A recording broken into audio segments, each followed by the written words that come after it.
Rabotki József vagyok, 30 éve vagyok autókozmetikus. Én még 1002-es Ladán tanultam vezetni. Már akkor megfogott ez az autózás. Az autó egy Jaguar 420, egy 1966-os, 4.2 soros 6 hengeres, benzines autóról van szó.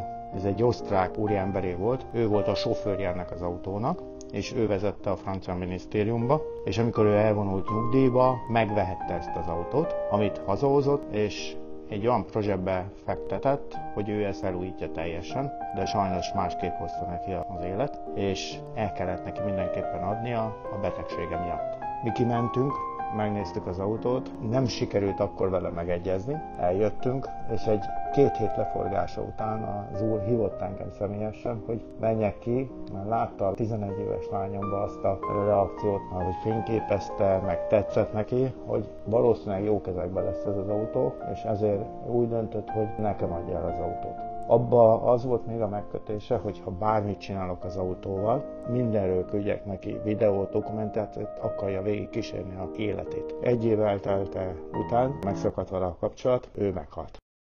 Azért, amikor megállsz egy közlekedési lámpánál, és kanyarodnak előtte és intenek, vagy motorosok intenek, ezek ilyen szükséges pluszok. Lányommal eljárunk OT-s autó találkozókra, ismernek is minket, mindenki megcsodálja az autót.